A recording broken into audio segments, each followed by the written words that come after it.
क्या चाहा है, तो हम उनकी चाहत में अपनी चाहत को मिला सके, जो उन्होंने चाहा है वो कर सके, इसके लिए उनको नमन करिए, इसके लिए उनसे दया की याचना मांगिए। कितने बार साहब ने कहा कि दया की याचना आप मांगते हैं, लेकिन दया की याचना किस लिए? महादेव के लिए या अपनी मनोकामना के लिए या अपने लिए? अगर महादेव के लिए आप रो सकते हैं तो महादेव के लिए रोने वाला आदमी वो चाहे तो क्या नहीं हो सकता है। ये धरती अपनी जगह छोड़ सकती है, आसमान अपनी जगह से हट सकता है। क्या ऐसा है कि न सिद्धते भूतले, क्या ऐसा है इस धरती पे जो उपलब्ध नहीं होगा? तुम नहीं तो कोई नहीं, तुम मतलब तुम। ये भाव हम लोग के अंदर था तो नहीं, लेकिन साहब श्री के सानिध्य ने मन को ऐसा बना दिया, मन में ऐसा भाव ला दिया है। अभी माँ नीलमानंद और साहब, उनकी नजर है हम सभी पे, हम सभी शिव शिष्यों पे, कि अपने गुरु शिव की स्थापना जो उन्होंने की, स्थापना तो थी ही, पुनर्स्थापना की, जीवंत बनाया उस शिव को। माँ नीलमानंद जी ने कहा कि शिव तुम जागो।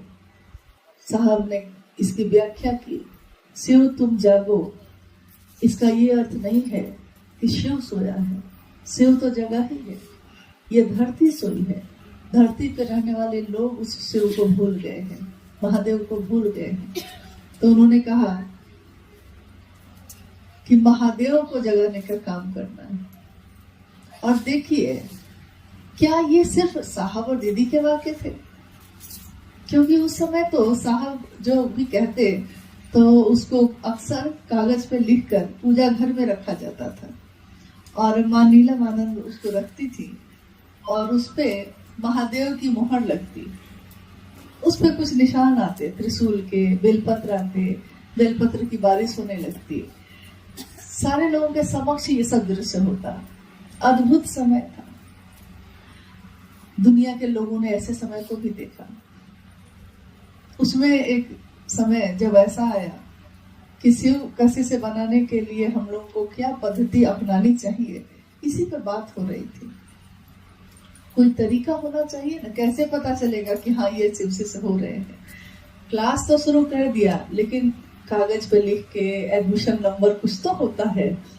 तो उन्होंने कहा कि क्या किया जाए, तो लिखा गया उसपे हर हर महादेव, नमः शिवाय, जागा जागा महादेव, और लिखकर पूजा घर में रखा गया। थोड़ी देर बाद माँ नीलमानंद जब गई तो उस कागज पे जागा जागा महादेव पे लाल रंग से सही का निशान किया हुआ था, त्रिशूल बना हुआ था।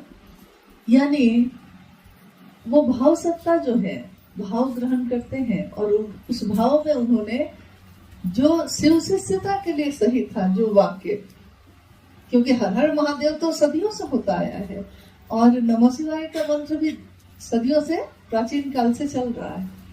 तो जागा जागा महादेव, आज तक इतने प्राचीन भारत के इतिहास में कहीं पे भी आपने इस शब्द को नहीं सुना होगा। जागा जागा महादेव, ये नहीं सुना होगा। हाँ,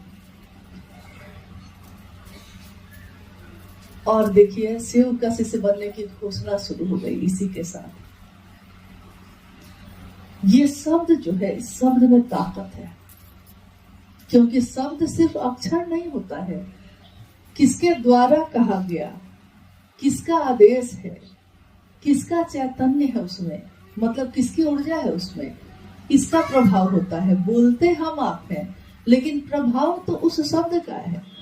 हम जैसे ही किसी को कहते हैं, आप खुद बताइए कभी किसी की घोषणा आपने की है, और जब ये वाक्य आप बोलते हैं तो आपको कैसा महसूस होता है? आपका शरीर, आपका मन रोमांचित हो जाता है, एक सिहरन सी होती है, लगता है जैसे कुछ संचरित हो रहा है। कुछ हम दे रहे हैं, कुछ हमें आ रहा है, ऐसा लगने लगता है इस वाक्य को बोलने से। आज तक तो इसकी का प्रचलन नहीं था, नहीं, शिव की कथा का प्रचलन था।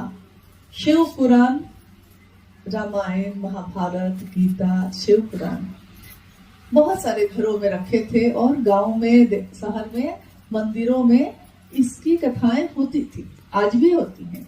बड़े बड़े भागवत कथाओं का आयोजन होता है, उसमें जो जो अच्छी चीजें हैं सब कोई बताते हैं। लेकिन आज से पहले कभी भी किसी भी चीज में, अध्यात्म के जगत में कहीं पे भी आपने किसी देवी, किसी देवता के साथ चर्चा शब्द सुना? नहीं सुना होगा। अप्रतिम है ये शिव की शिष्यता, जिसका कोई जोड़ नहीं, जो बेजोड़ है, एक ही सांचा बना के जिसको तोड़ दिया गया, क्योंकि उसमें दूसरी चीज नहीं बन सकती। शिव की चर्चा, शिव की चर्चा का कोई प्रचलन नहीं था, लेकिन शिव की चर्चा शुरू हुई। और जब शुरू हुई, पहले तो लोगों ने कहा कि अरे ये तो गरीबों सबका काम है, अरे ये तो इन लोगों का काम है, अरे ये लोग क्या बोलेगा, इन लोगों को आता क्या है।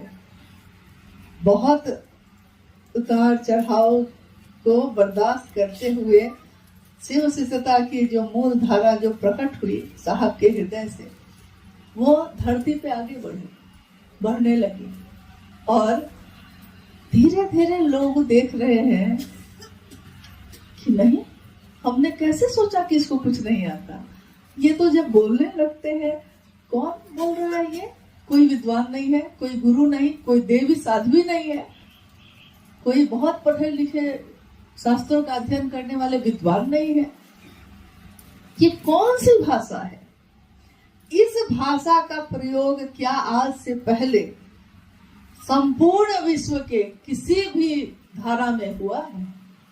जिसमें जो आपके हृदय से फूटे वो आप बोलिए। ये स्वतंत्रता नहीं थी, न किसी धर्म में, न तो अध्यात्म में, क्योंकि उसमें भी ये था कि जो शरीरधारी गुरु ने बताया है आपको अक्षरशः वही बोलना है, जो मंत्र उन्होंने दिया है आपको वही करना है। आपकी अपनी व्यक्तिगत, आपका जो अस्तित्व है, आपकी जो चेतना है, वो फूट जाए, वो फूल की तरह खिल जाए, ये विधा तो आज तक आई ही नहीं कभी। और ये विधा ऐसी आई कि जिसमें हर हृदय में शिव का जो पुष्प था वो खिल गया, सबके दिल खिल गए। तुम मिले दिल खिले, और जीने को क्या चाहिए। ना हो तू उदास तेरे पास पास, मैं रहूंगा जिंदगी भर। नहीं, खिल गया सबके चेहरे, खिल गया सबके हृदय।